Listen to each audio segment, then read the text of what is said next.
On the night of Thursday, June 5th, 1980, 25-year-old Karen Strom pulled her yellow Camaro into the front driveway of her two-story house in Woods Cross, Utah, a small suburb of Salt Lake City. Karen and her husband Steve stepped out and approached the house, which was yellow like the car. And that was not a coincidence. Karen just really loved yellow, and Steve had been more than happy to go along with her when they bought the place. The two of them had just come from dinner, and when they were all dressed up for a night out, some people found it hard to believe that Karen and Steve were just this average couple who lived in a small Utah suburb. Instead, they thought the pair looked more like a Hollywood couple. Karen had long blonde hair and light eyes, and she always looked right at home behind the wheel of her sleek sports car. Steve was tall with red hair and a red beard, and whenever they had their photo taken together, it was like they knew exactly how to pose. However, despite what some people thought about them based on their good looks, those who actually knew Karen and Steve understood that they were just like most young people in the area. They worked hard at their jobs, they talked about starting a family one day, and they loved living in the safe, secluded neighborhood not far from the beautiful Wasatch Mountains. Karen and Steve headed inside the house, and Karen turned on the TV, and then both of them sat down on the couch to watch. But while Karen leaned back and got comfortable, Steve couldn't seem to settle down. They'd gone out to dinner to celebrate both Steve's 27th birthday and also their 7th anniversary. Now, Karen was ready to relax for the rest of the night, but she knew Steve couldn't really do that. Because he still had to go to work that night. He had a late shift at a local factory that went all the way until 7:30 the following morning. So, as Karen sat there, Steve tried to sit for a little while, but then just began getting up and collecting things he would need for work, and then he would come back to the couch, but would be anxious and get up again and get something else that he would need for work. Now, Karen knew that Steve would much rather finish the birthday and anniversary celebration at home with her than go to the factory. But the truth was, Karen actually couldn't wait for Steve to go to work. Because even though she'd gone out with Steve to celebrate and she was now laughing and chatting with him on the couch, in reality, Karen didn't want to even be in the house with her husband anymore, and she'd felt this way for months. Karen and Steve had been high school sweethearts, so they'd been together since they were teenagers. Back in school, Karen had been outgoing and extremely popular, while Steve had always been quiet and a bit shy. But when they'd met at school, they'd gotten along right away, and they had fallen in love fast. So in 1973, not long after they'd graduated from high school, they got married, and then they moved into a small apartment together and began their lives together. And for a time, the marriage had been everything Karen had dreamed of. She and Steve weren't rich by any means, but they were smart with their money, and they had eventually saved up enough to move out of their first small apartment and buy the yellow house that Karen had loved so much. And back then, the two of them had seemed like partners in everything. They had the same goals, and they truly supported each other. But the longer they stayed together, the more Karen had begun to see a side of Steve that was nothing like the reserved, caring man she fell in love with. Because Steve had begun drinking a lot. In fact, there were some nights when Steve and Karen would go out with a couple they were friends with, and Steve would get so drunk that Karen and the other couple would have to literally carry him out to the car. And then they'd have to carry him from the car to his bed when they got back to the house. But as much as that upset Karen, she didn't even consider those nights to be the worst nights. Because sometimes when Steve drank, he didn't just get sloppy, he got angry and aggressive. And when Karen's sister and friends had started to worry that Steve might be getting violent with her, Karen would defend Steve, saying he was a good guy who just had some bad nights sometimes. But finally, about 3 months before their 7th wedding anniversary, Karen couldn't take Steve's heavy drinking and mood swings anymore, and she'd made what she considered to be the hardest decision of her life. She told Steve that she wanted a divorce, and she'd started spending most nights at her stepmom's house. Even though they were now separated, Karen still went out with Steve sometimes. She still came by the house to see him, and she would even sleep there with him some nights. She knew Steve hoped that that meant they could maybe patch things up, but in reality, she just didn't see any hope for their marriage anymore.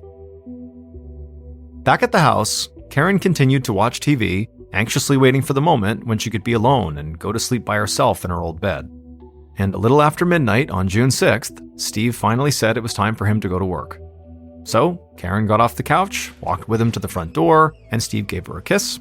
Karen told him to have a good night at work. She said she was going right to bed, and she would see him in the morning when he got home. And once Steve was gone, Karen did head right down the hallway to the bedroom, changed out of her clothes, and climbed into bed. However, she had so many things running through her mind that she couldn't sleep. As upset as she was about Steve's alcohol issues and her crumbling marriage as a result of those issues, this relationship was basically all she'd known since she was a kid. And part of her did still really love Steve. She knew that was why she had not been able to fully walk away yet. But as she lay in bed, Karen felt sure that even if leaving Steve for good would be challenging, it was something she just had to do. And she just had to finally make a clean break and stop staying at this house altogether. She had to start living her own life somewhere else. About 8 hours later, around 7:30 a.m. on June 6, 1980, Steve unlocked the front door of the yellow house, walked inside, and headed right to the bedroom. Steve felt exhausted from his overnight shift, and he couldn't wait to get some sleep. He'd called Karen before he left work, but she hadn't answered, and he'd seen her yellow Camaro still parked out front, so he figured she just hadn't woken up yet. However, when he opened the bedroom door, he froze right there in the doorway. The room was completely trashed. The small TV had been knocked off its stand, one of the bedside tables had been pushed over, and the bed's brass headboard was broken. Then Steve looked down at the floor, and he began to scream, because there, on the ground, sticking out behind the bed, was Karen's feet. Steve ran into the room hysterical, shouting Karen's name, but when he got to her, he saw that she was totally motionless, just laying there in a t-shirt and her underwear. He crouched down and tried to get her to wake up, but he could tell very quickly that she must be dead. Steve stood up and the room felt like it was spinning. He stumbled outside, made his way to the phone in the kitchen, and dialed 911.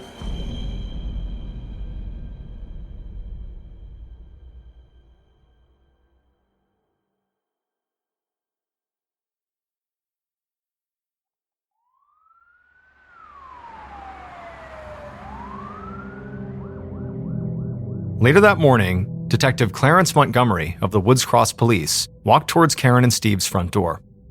He was responding to a call that had come into the station that said a young woman, Karen Strom, had been found unresponsive inside of her home. As he approached the door, Detective Montgomery saw a uniformed officer standing in the front yard, along with a red-haired man who had his face buried in his hands. Montgomery walked past the red-haired man and the uniformed officer and walked into the house. There, he connected with another uniformed officer who'd arrived first at the scene, who would tell Montgomery that Karen was deceased. And then he led him down the hallway to the bedroom. At the threshold of the bedroom, Montgomery slipped on a pair of gloves. Then he walked inside, and right away he noticed the TV on the floor and the broken bed. Then he walked around the bed and crouched down over Karen's body, and he saw there were deep purple bruises on her neck and throat. And Montgomery just couldn't believe it, because he figured that these bruises were a clear sign that Karen had been murdered, strangled to death. But Woods Cross, Utah, where Montgomery had worked as a cop for a decade, was a very safe and quiet town. And in the 45 years since the town had been founded, there had literally never been a reported homicide. Montgomery stood up and told the other officer to radio in for a forensics team. While Montgomery waited on the forensics team, the other police officer, the one who was first on the scene, radioed the station to have them inform the medical examiner's office about the case, and then that officer left to go contact Karen's family to tell them about her death. So while that was happening, and while Montgomery was just waiting, he just did a complete sweep of the bedroom on his own. Now, despite having never handled a homicide case before, Montgomery knew instinctively that for the room to look like this, to be in complete disarray, could indicate that perhaps a robber was here and had ransacked the place, in addition to, killing Karen. However, after doing the sweep of the bedroom, Montgomery did not come to that conclusion. Instead, he believed someone had come into this bedroom with the sole intent to kill Karen. And the broken bed and the TV on the floor meant one thing: Karen had put up a real fight for her life. So Montgomery went back to Karen's body, and what he saw now seemed to support his theory. The detective found scratches on Karen's arms that looked like defensive wounds, and he also saw that parts of her fingernails had broken off. Not long after Montgomery had fully searched the room, the small forensics team arrived and they did the same thing. And they came to the same conclusion that Montgomery had, that very likely this was a targeted attack on Karen and that Karen had fought back really aggressively. And so they thought that if that was the case, very likely her attacker then had physical marks left on them from Karen. The forensics team dusted the room and the entire house for fingerprints, They also clipped parts of Karen's fingernails and took blood samples from her clothes to save as evidence for possible testing at the crime lab. So in 1980, DNA testing was still in its earliest phase, and it would be years before police departments would use it in investigations. Still, forensic technicians were aware that advances in investigatory technology could happen fast, so they would often collect evidence that they knew they couldn't really test yet, in the hope that maybe at some point in the future, if a crime remained unsolved, new technology and testing would make that evidence viable.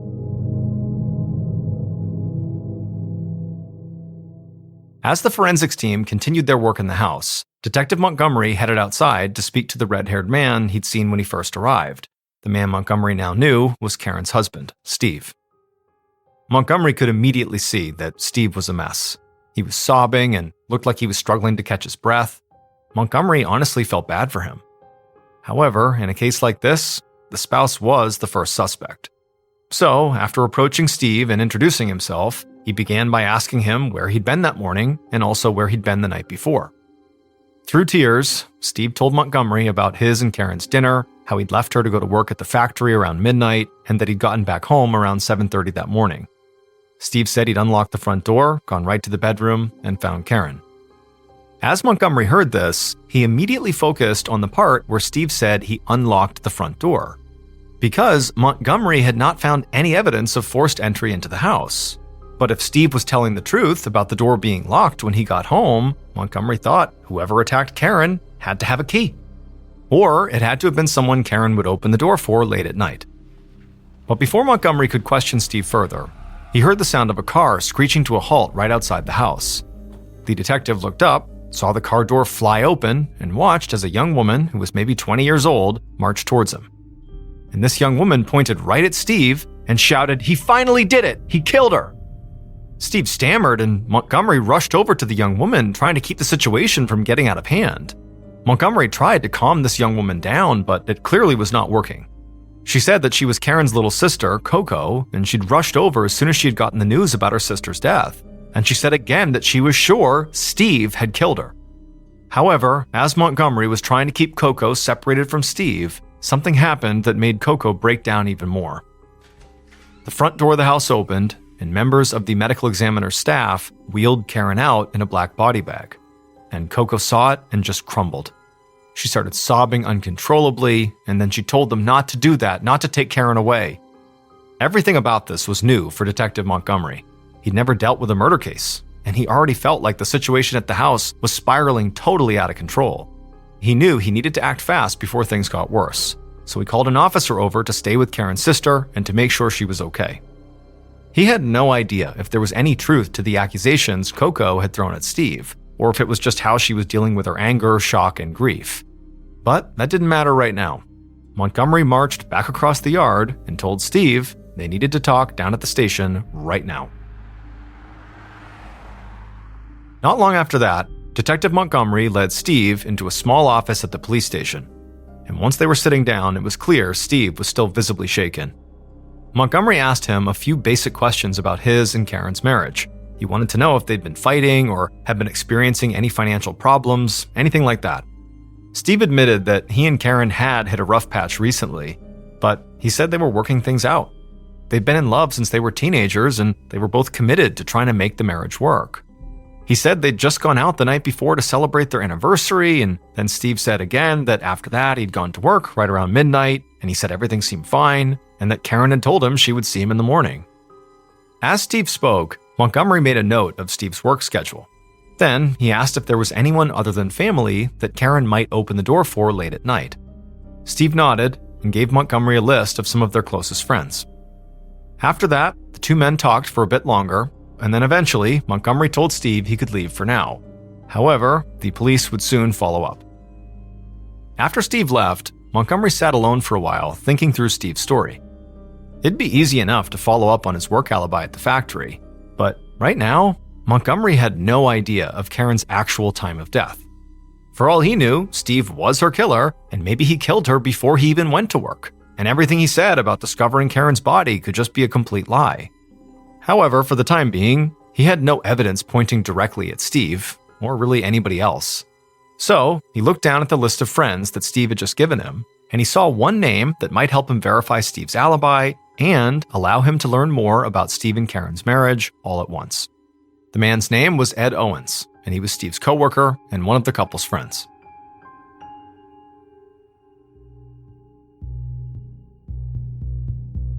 Late in the afternoon on June 6th, so several hours after Karen's body had been discovered, Detective Montgomery sat down with Ed Owens in an office at a factory in town. Ed sat there in silence for a minute, with a stunned look on his face. He couldn't believe the news Montgomery had just given him about Karen's murder. He said it didn't make sense. People loved Karen. She was beautiful and kind and caring. Montgomery acknowledged that, but he stayed on task, and he asked Ed if he'd seen Steve the night before. Ed told him that they had briefly crossed paths at the factory, but he and Steve had worked different shifts, so they didn't really talk or anything. Then, Montgomery asked about Steve and Karen's relationship. And at this, Ed began to shift a little and got an uncomfortable look on his face. Eventually, he said that he and his wife were good friends with Steve and Karen, and they would go out together, and usually things were great. But sometimes, Steve would drink really heavily to the point where they would have to literally carry him out to the car and even carry him up to his bed on occasion. But Ed was quick to say that despite his alcoholism, Steve loved Karen more than anyone, and that Steve really was a good guy. After Montgomery finished with the interview, he tracked down Steve's manager, who did have a record of Steve clocking in and clocking out at the times he had said. And also, several other employees vouched that Steve had worked the late shift. But again, this didn't really prove anything to Montgomery. He needed to know a time of death to know if Steve showing up for work really was an alibi or not. Like, he could have killed her before he showed up for work. Over the next couple of days, Detective Montgomery and his small investigative team interviewed Karen's friends, family, and coworkers. And a pattern quickly started to emerge. Almost all of them said similar things to what Karen's sister Coco had told police. They had worried about what Steve might do to Karen after he'd been drinking. And some of them said they'd even seen bruises on Karen that clearly she had tried to cover up. This felt like a big discovery to Detective Montgomery. If he could prove that Steve had a history of violence towards his wife, well, he could then connect that to the violent attack that led to Karen's death. And in addition to that, Karen's friends all said something else that also made Steve look bad. They told Montgomery that no matter what Steve said about the marriage, Karen had genuinely been ready to end the marriage. In fact, they told Montgomery that Karen hadn't just brought up divorce and gone to stay with her stepmom. She'd actually started dating somebody else, a car mechanic whose name was Buff Bangetter, and Steve knew all about it. This immediately made Montgomery start to rethink his whole case, or at least it made him consider other possibilities. He'd been so focused on Steve because he believed that Karen's decision to move out of the house could have potentially pushed Steve over the edge and led to him attacking and killing her in a moment of rage. And also, finding out about Karen's new boyfriend could definitely have made Steve even angrier. But now, Montgomery also wondered if the man Karen had started dating, Buff, might have gotten jealous that Karen still spent time and even still spent the night occasionally with her husband Steve. And so maybe if that was the case, Buff could have potentially shown up to the house late at night to confront her. And there was a good chance Karen would have opened the door for him and let him inside. So now it was clear that Montgomery had a potentially angry and jealous husband and a potentially angry and jealous boyfriend.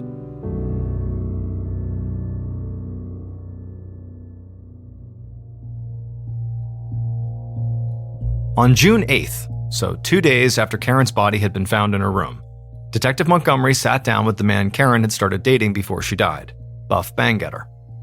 Buff was cordial and cooperative right from the start. He said he was 35 years old, so about 10 years older than Karen, but he said the age gap really hadn't mattered. He said the two of them had hit it off soon after they had met a couple of months earlier. They both loved cars, and they both dreamed of starting a family someday, and they both desperately wanted to be in a healthy relationship that was built on kindness and mutual respect. Buff also said that he knew all about Karen's relationship with her husband Steve, and he never did anything to stand in the way of it. In fact, he said he didn't have any issue at all with Karen spending time at the house and even staying with Steve overnight. He knew they'd been together a long time and they were still married, so Buff said the last thing he wanted to do was get in the way if there was a chance that maybe Karen and Steve could save their marriage. As Buff said all this, Montgomery got the impression that Buff was truly heartbroken about Karen's death, like he did not come off as if he was lying. Still, that didn't mean he was innocent. After all, Buff's alibi was pretty weak. He said on the night that Karen got murdered, he'd been at home by himself. After their talk, Detective Montgomery let Buff go. He wasn't going to cross Buff off his suspect list by any means, but the interview with Buff didn't do much to change Montgomery's mind about Steve. He believed there were just too many factors that still made Steve the most likely killer. Now, Montgomery just needed some piece of hard evidence that would help him cement that theory. The next day, June 9th, so 3 days into the investigation, Detective Montgomery sat at his desk, reading over the autopsy report that he'd been waiting for. The medical examiner had determined that while there were clear signs of a physical altercation before death, there was no indication of sexual assault. He also stated that the cause of death was indeed strangulation. Now, this did not surprise Montgomery. It had seemed clear to him that Karen had been strangled from the moment he saw her body. But as Montgomery continued to read, he saw there was a note from the medical examiner that made him feel like suddenly everything was falling into place. Because the autopsy report stated that Karen's time of death could have been anywhere between 10 p.m. on June 5th and 2 a.m. on June 6th, which meant that Karen's husband Steve, who did have an alibi for being at work just after midnight, could have, based on timeline, killed her in the couple of hours before he left. And so Detective Montgomery stood up at his desk and sprung into action. He sent officers out to go get Steve and bring him back to the station. Later that afternoon, Montgomery was once again sitting across from Steve. But this time, Steve wasn't crying and trying to catch his breath. Instead, he just had an angry and annoyed look on his face. And Steve didn't waste any time. He told Montgomery that everything he'd said in their first meeting was the truth. Karen had been fine the last time he saw her. He also said he loved his wife and would never hurt her. Then, Steve did something that took Montgomery completely by surprise. Steve leaned in across the table and literally demanded that the police give him a polygraph test right now. Now, even highly cooperative suspects do not volunteer to take polygraphs before the police have even mentioned it. But Montgomery said he'd be happy to accommodate Steve's wishes. So, a little later that afternoon, officers hooked Steve up to the polygraph machine and asked him a series of questions pertaining to his relationship with Karen and to his whereabouts on the night of June 5th and the morning of June 6th. And when the results quickly came back, it showed that Steve had failed. Going over those results, Detective Montgomery was now absolutely convinced Steve was the killer. However, he knew polygraph tests were not admissible evidence in court, so he had to find something more tangible if he wanted to put together a case that the district attorney would be willing to take on. So again, Montgomery had to let Steve go. And this really frustrated him, because Montgomery was feeling an enormous amount of pressure to solve this case. He wanted to get justice for Karen and her family, but he also knew that since this was the first murder case in the community, he was now setting a precedent. And he wanted to prove that the people of Woods Cross could trust their police force to get the job done.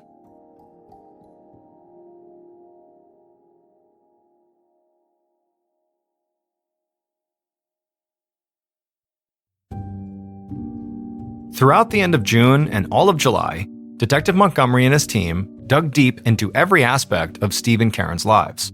The forensics unit had found Steve's fingerprints all over the crime scene, but of course that didn't help Montgomery. It was Steve's house, so it would have actually seemed more incriminating, and like Steve had wiped the place clean, if none of his prints had been found. So Montgomery and his investigators interviewed and re-interviewed Karen's sister Coco, Steve's co-worker and the couple's friend Ed Owens, and anybody else they could find who was even remotely close to Karen. And during these interviews, talk of Steve's drinking and potentially violent nature towards her kept coming up. Then, Montgomery talked to one of Karen's co-workers who he hadn't spoken to at the beginning of the investigation, and she said that a few months earlier, when Karen had come into work, it was plainly obvious that she had caked layers of makeup onto her neck and throat. But the woman said that despite all that makeup, she could clearly see there were dark bruises on Karen's neck. Seeing these bruises, this coworker had gotten really concerned and had asked Karen what was going on. And she told her that she had gotten the bruises when Steve tried to strangle her. And as soon as Montgomery heard this, he believed he'd finally gotten the break in the case that he needed. As far as he was concerned, this proved not only that Steve had a history of violence, but that he had already strangled his wife at least once. And so Montgomery knew his next step was to secure an arrest warrant for Steve Strom. By August of 1980, so about 2 months after Karen's murder, Steve had been arrested and was being held in custody. And over the next month, as Steve sat in prison, Detective Montgomery believed that he and his team had put together a very strong case and that Steve would soon be found guilty of murder. But in September, Montgomery got a phone call at his desk, and he heard the district attorney's voice on the other line. And the DA said he'd just gotten some really bad news. The judge had ruled that the story Karen's coworker had told about Steve strangling Karen was inadmissible as evidence. The judge had determined that witnesses could only testify on what they'd seen, not just what they'd heard. And Karen's coworker had simply passed on information about Steve strangling Karen that she said Karen had told her. Nobody, including that coworker, had actually seen Steve strangle Karen. As Detective Montgomery listened to the DA, he got a sick feeling in his stomach, and things only got worse. The DA said the issue with the coworker's story had raised concerns about any story from one of Karen's friends or family who said they believed Steve had physically assaulted Karen. Because, like that coworker, all those people had never actually seen the abuse firsthand. Montgomery knew how this conversation was going to end even before it happened, but hearing it out loud still felt like a kick in the gut. Because the DA said he no longer believed they had enough evidence to win in court. And they couldn't risk putting Steve on trial and losing. Because if Steve was found not guilty in Karen's murder case, by law, he could never be tried for Karen's murder again. So, for the time being, the case would be dismissed and Steve would be set free. The call from the DA left Detective Montgomery reeling. He knew the forensics team and crime lab had done all they could do at this point. So unless a new eyewitness came out of the woodwork or some new piece of concrete evidence materialized, there was little Montgomery could do to propel the case forward. And as months passed by, nothing new surfaced. And so by early 1981, Karen's murder case had gone cold. Still, Montgomery continued to work the case whenever he had time, and he fielded regular calls from Karen's sister Coco, who desperately wanted updates. But Montgomery never had any news for her. Eventually, Detective Montgomery retired from the force, and at that point, the first reported murder in the history of Woods Cross, Utah, basically disappeared from the public eye. However, decades later, Karen's name would once again dominate the local news.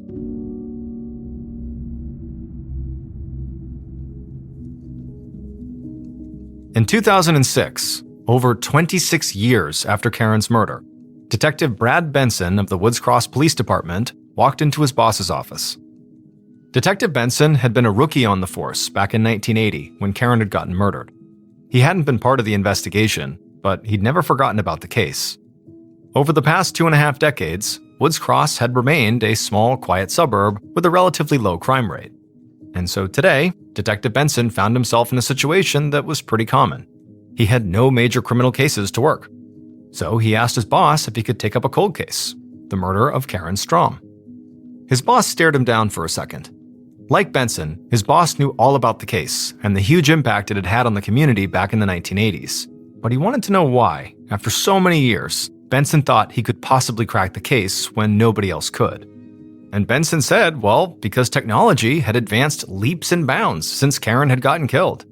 And Benson's boss couldn't argue with that, and he said Benson could go work the cold case until another case came his way.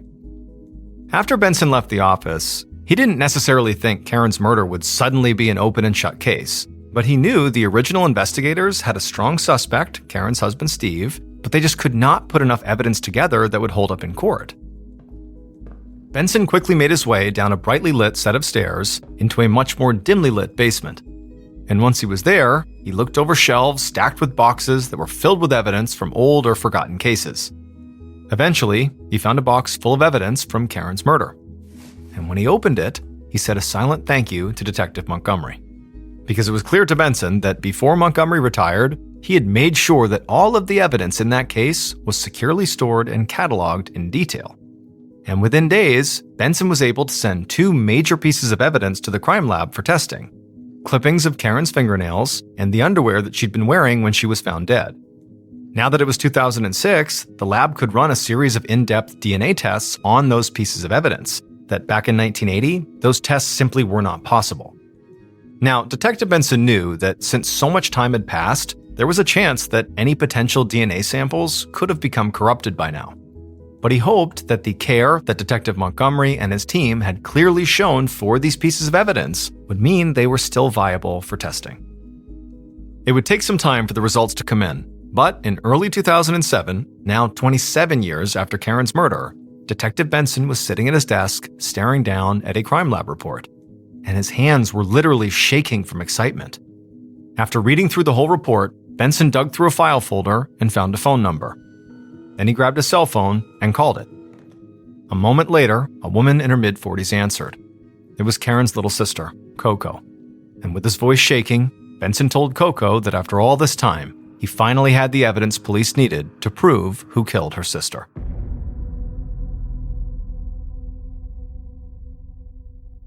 Based on DNA test results, evidence found at the crime scene, and interviews conducted off and on over the course of 27 years, this is what police believe happened to Karen when she was murdered in early June of 1980.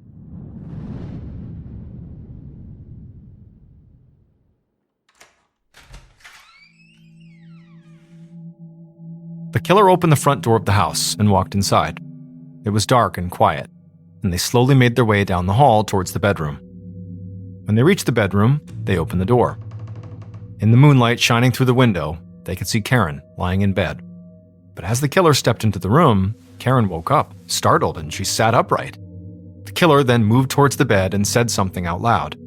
Karen could smell the alcohol in their breath and shouted for them to get out. But the killer moved fast. They lunged towards the bed and grabbed Karen by her shoulders. Karen dug her fingernails into the killer's arms and gashed them, and the killer stumbled backwards. Karen leapt out of bed and tried to run for the door, but the killer caught her and grabbed her again. Karen kept fighting. The two of them stumbled through the dark room and slammed into a table, and a small TV crashed to the floor. Karen kept slashing at the killer's arms and face, but she just couldn't break free. The killer pushed her back across the room. They knocked against the bedside table, and the killer threw Karen onto the bed. The killer then leapt on top of her, but she just kept fighting back. Both of them hit against the brass headboard, and the two brass bars just broke. Karen kicked and clawed, and she did get away from the bed again, but this time, the killer grabbed her and slammed her down to the floor. Karen felt the wind knocked out of her and she couldn't even move, so the killer pinned her down and tried to sexually assault her. But Karen still fought back, and so the killer panicked and just wrapped their hands around her throat and began to squeeze, and Karen choked and gagged and struggled to breathe until she died right there on the floor next to her bed.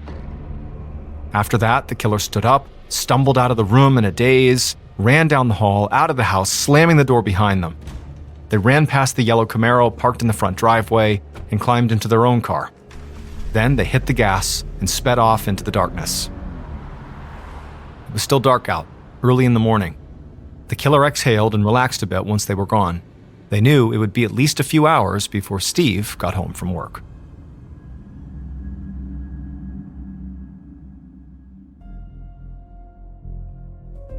Despite Detective Montgomery, his team, and Coco's wholehearted belief that Karen's husband Steve had killed her, that was not the case. Karen's murderer was also not the man she'd recently begun dating before she died, Buff Bangetter. Instead, the person who had killed her was Steve's co-worker and Karen and Steve's friend, Ed Owens. It would turn out that at some point during their platonic friendship, Ed had decided that he wanted more. He had become sexually attracted to Karen. And on the night of the murder, he'd left work, gone to a bar to have a few drinks, and decided that that was the night he was going to try to have sex with Karen. After all, he knew that Karen was staying at that house and that Steve was going to be out all night working, so Karen was alone. So Ed went to the yellow house and he found the front door was unlocked, which was actually pretty typical for homes in this town. In fact, police were never sure if the door had actually been locked when Steve got home the following morning like he said, or if he'd just misremembered. And so once Ed was inside the house, he went right to the bedroom and attempted to sexually assault Karen. And in the process, he killed her. Now, police had questioned Ed back in the 1980s, and in the initial interview, Detective Montgomery had noticed scratches on Ed's arms and face. But Ed had told him that he got scratches on him like that all the time from working the machines in the factory. And several of his coworkers backed that claim up. A number of people had also said they saw Ed at a local bar around the time Karen had been killed. But moreover, Montgomery and the police just could not find any clear motive that would lead Ed to kill Karen. But over 2.5 decades later, when Detective Benson took over the cold case, he sent evidence back to the crime lab, and using the latest technology, the lab was able to detect traces of seminal fluid under Karen's fingernails and blood on Karen's underwear. And that indicated to them that the killer had attempted to sexually assault Karen, but she had fought him off, and drawn drops of the killer's blood that landed on her underwear. And both of those DNA samples found on Karen matched Ed Owens. Once Benson had this information, he tracked down Ed Owens, who was 56 years old at the time, and Ed would eventually confess to the murder. Ed was found guilty, and he received a sentence based on Utah's legal statutes from when the crimes had occurred. This meant Ed was sentenced to 5 years to life in prison, which had been the maximum sentence back in 1980. He would die in prison in 2021.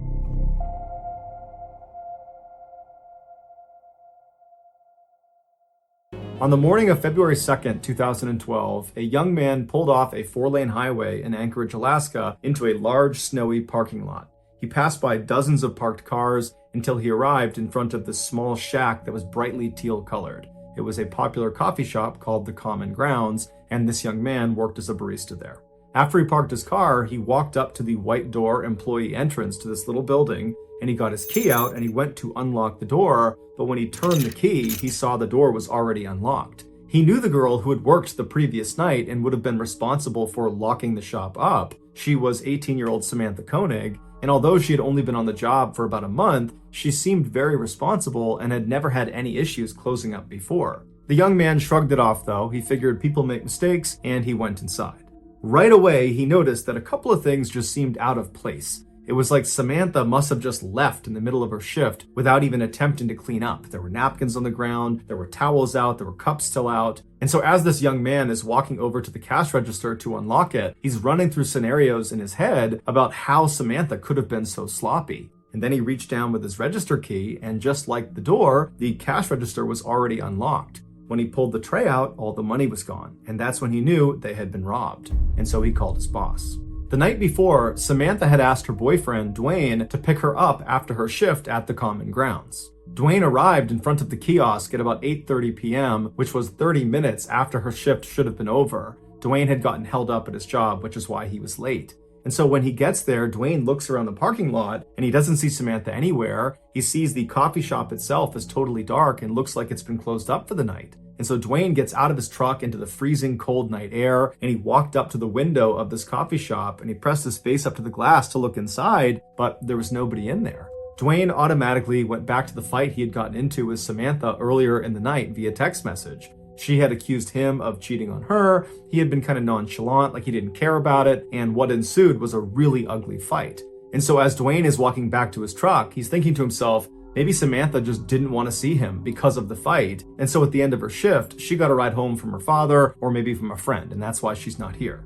And so Dwayne gets back inside of his truck and he sends a text message to Samantha asking if she's okay, if she's gotten home. But after several minutes of no response from her, Dwayne, even though they were fighting, he still cares an awful lot about his girlfriend. He decides, I gotta go by her house and make sure she's there and that she's okay. And so a couple minutes later, he gets to her house, he goes up to the door, and her single father, James, answers the door. Dwayne explains that he didn't see Samantha after her shift and just wanted to make sure she was here, but James says, she's not here. I have no idea where she is. I haven't spoken to her. And so the two men go into James's kitchen, they sit down, and they start texting and calling Samantha to try to figure out where she is. And after a couple of minutes, Dwayne's phone lights up, and it's a text message from Samantha. And the message clearly indicates that she's still very upset with Dwayne, but she's saying that she needs some time to think and that she's going to be with some friends for a couple of days, and would he, Dwayne, let her father know where she was. And so Dwayne shows James the text message, and Samantha's father looks at it and he's thinking to himself, this is very uncharacteristic of Samantha.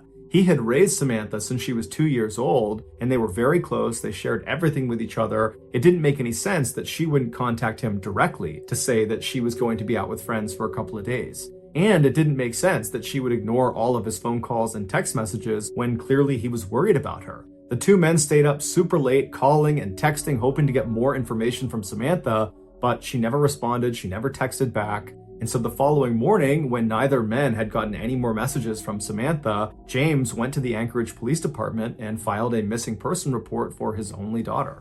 After receiving this missing person report, an officer with the Anchorage Police Department called the owner of the Common Grounds coffee shop to ask about Samantha. And the owner actually said they just got a call from their barista that was working at the kiosk that morning, and they had informed them that apparently there had been a robbery and no one can get in touch with Samantha. No one knows where she is. The owner told the police officer that as soon as she got her hands on the security footage from the night before, she would send it over to the police department. While the police waited for this footage, some officers began calling Samantha's friends and other family members to see if they knew where she was, but no one had heard from her, no one knew where she was, no one had any information. Some other police officers headed over to the Common Grounds coffee kiosk to get a look at it for themselves. And when they got there was no sign of a struggle outside or inside the kiosk. And inside, underneath the counter, was a panic button that had not been pressed. And so even though Samantha's father thought there was something odd about her final text message, the police began operating under the theory that Samantha had robbed the kiosk and then left of her own accord. But what confounded police was how Samantha actually physically got away from the coffee shop. She didn't have a car that night, and she couldn't have just walked away because the weather was way too miserable and cold outside, and Anchorage is just not really a walkable city. And so if Samantha was telling the truth, that she was just taking a couple of days to be by herself with some friends at their place, then why didn't any of her friends know where she was? This question was answered later that day when the owner of the coffee shop made the security footage available. The footage, which has no audio, picks up around 8 p.m. on February 1st, 2012, which was the night Samantha went missing.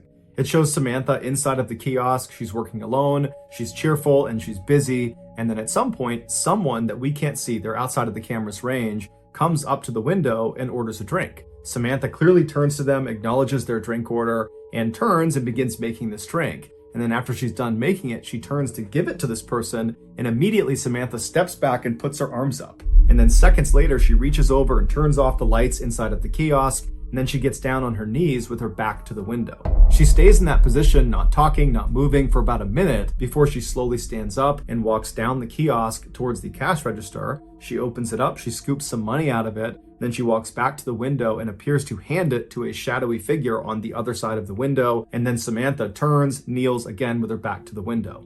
2 more minutes go by before this person outside the window leans their entire upper body inside of the coffee shop. They reach down and they appear to tie Samantha's hands. Now, because it was dark inside of the kiosk, the footage winds up being extremely grainy, and there's no way to identify who this figure is. Although it's fairly obvious that it's a male. He's wearing a big sweatshirt and he's got a hat pulled down low over his face. After this mystery man is done tying Samantha's hands, he leaps through the window and then shuts the window behind him. And then he stands Samantha up, he puts a gun into her back, then he marches her out the employee door and then out across the lot, all the way to a white pickup truck where he puts her inside and they drive off. Over the next couple of days, the police and also the FBI, who had been called in to be a part of this investigation, they just kept hitting dead end after dead end because there was no evidence. All they had was this surveillance footage that was too grainy to tell who this guy was that took Samantha. Meanwhile, Samantha's father, James, had rallied the support of nearly all 300,000 people that lived in Anchorage to go out and look for his daughter. His efforts were so profound, it had attracted major news outlets across the country, and suddenly his daughter's story had grabbed national headlines everywhere. This led to strangers donating thousands of dollars to fund a reward for anybody that had information about Samantha's whereabouts. But despite this reward growing in size every single day, and the national news media becoming increasingly more interested in this case, no one came forward with useful information that led to developments in this case, and Samantha never got in touch with Dwayne or her father. Then on February 24th, so 3 weeks after Samantha's gone missing and no one's heard from her, Dwayne got a text message from Samantha's phone, and it was directing him to a particular sign inside of a nearby public park. And so Dwayne and James read this text, they shared it with the police department, and then they raced to this park and actually beat the police there by about 15 minutes. And so Dwayne and James, they walk through the gates and they start walking down this main trail and they stop in front of this sign. It was actually a bulletin board, and tacked on the bulletin board was a Ziploc bag inside of which was a typed ransom note. And on the ransom note, literally Xeroxed onto it, was a black and white photo of Samantha. And in this photo, Samantha looks kind of dazed, like she's got a blank expression, and she's not really looking at the camera. She's looking just to the side of the camera. And then in this picture, a man is holding a copy of the Anchorage Daily News newspaper that's dated February 13th, 2012.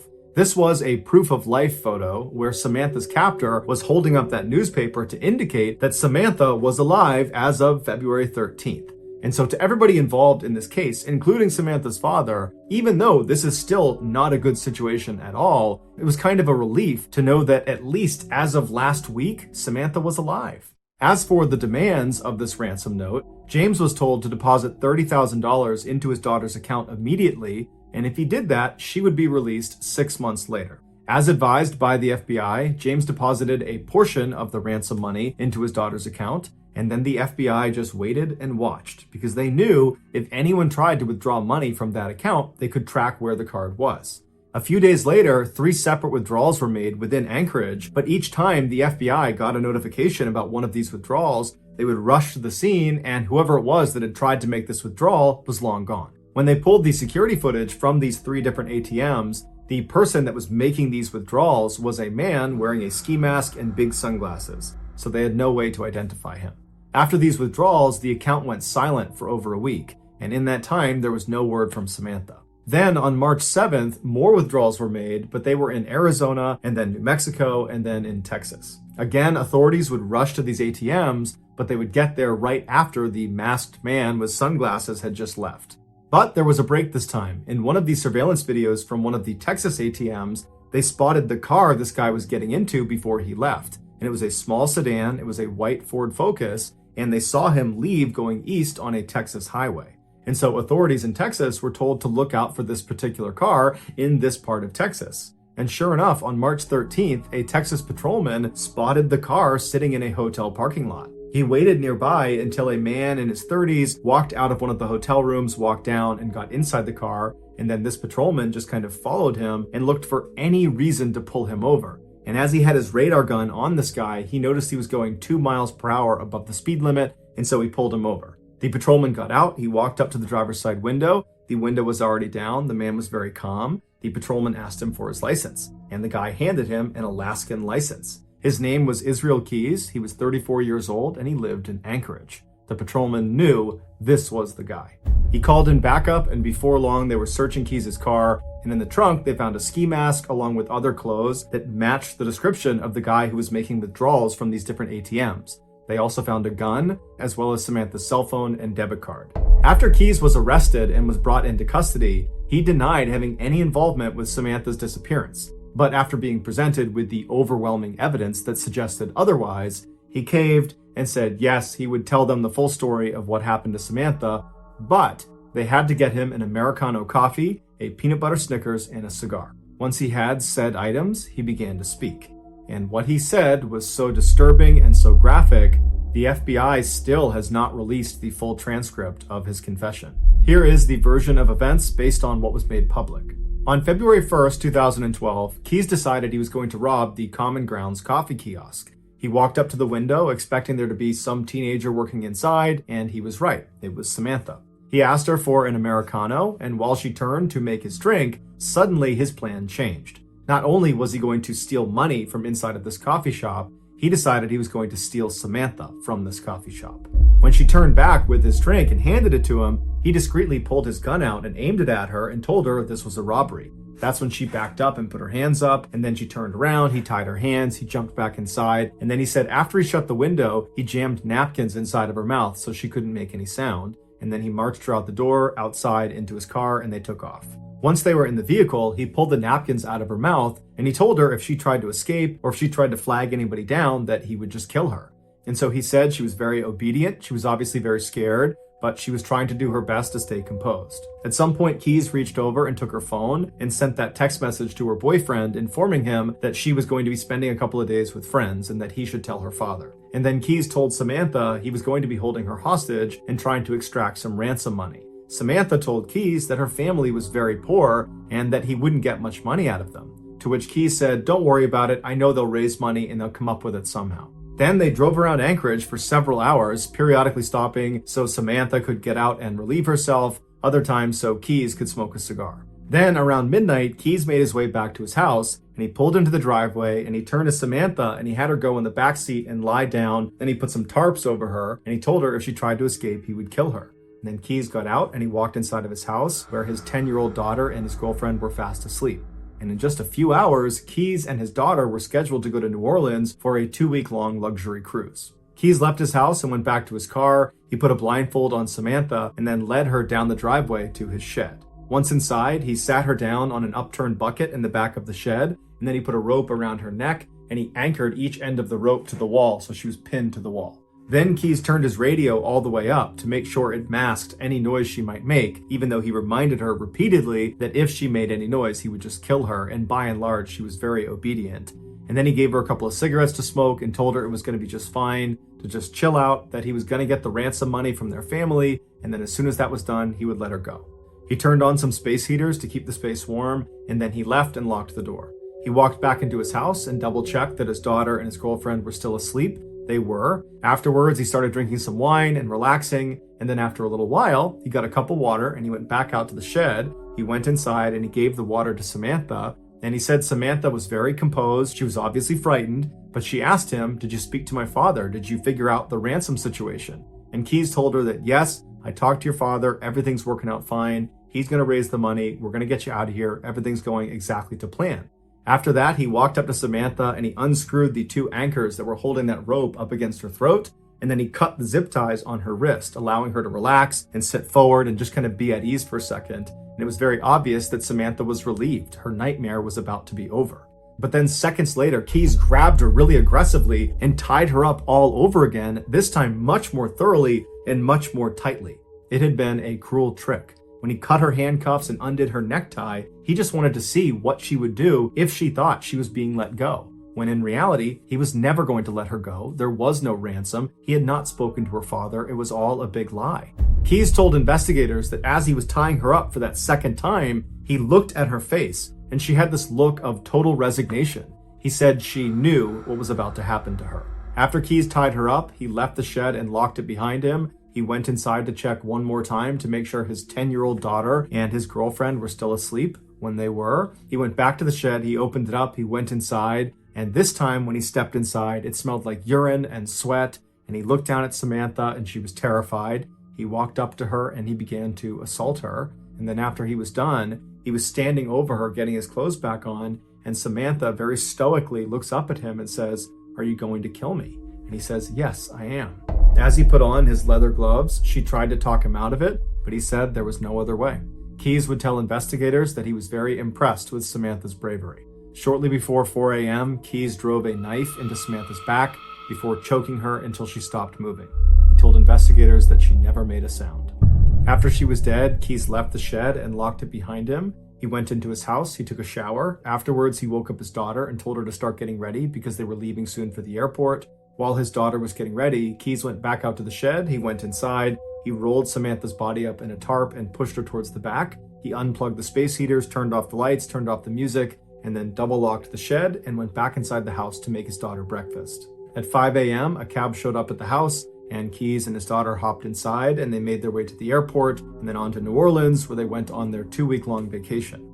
After they got back, Keys went inside of his shed. He unrolled Samantha from her tarp, and by his account, she still looked fairly lively. And so he dressed her in some new clothes. He put lots of makeup on her face. He braided her hair, and then he stitched her eyelids open so it gave the impression she was alive and alert. And then he held up a copy of the Anchorage Daily News next to her and then took several photos, creating that proof of life photo for the ransom note. If you want to see this photo, you can Google it, but that's up to you. After he took these pictures, he chopped her body up into pieces and then disposed of her in a nearby frozen lake. It would turn out Samantha was not Israel Keys' first victim. He was in fact a serial killer who specifically preyed on completely random people because he enjoyed watching them die. Over the years, he had hid what he called kill kits all over the United States, which were these caches filled with weapons and other tools designed to capture and kill people. This way, no matter where he was in the country, when he had an urge to go kill someone, he would just go to his nearest kill kit, dig it up, and then go target a random stranger. And he didn't care if you were young, old, big, small, male, female, alone, or in a group. Everyone was a target of opportunity. Keyes told investigators that as soon as he saw Samantha inside of that coffee kiosk, instantly he knew he was going to kill her. Everything about the ransom, the robbery, all of it was just a lie to keep her in line, to give her some hope that she might get out of this alive. When in reality, the second she walked outside of the doors of that kiosk, she was dead. Keyes admitted to killing Samantha as well as an older couple up in Vermont, but he would take his own life in a jail cell in December of 2012 before he named any of his other victims. And so to this day, we have no idea how many people he killed. The best guess is 11 based on a drawing he made in his jail cell, but that's just a guess.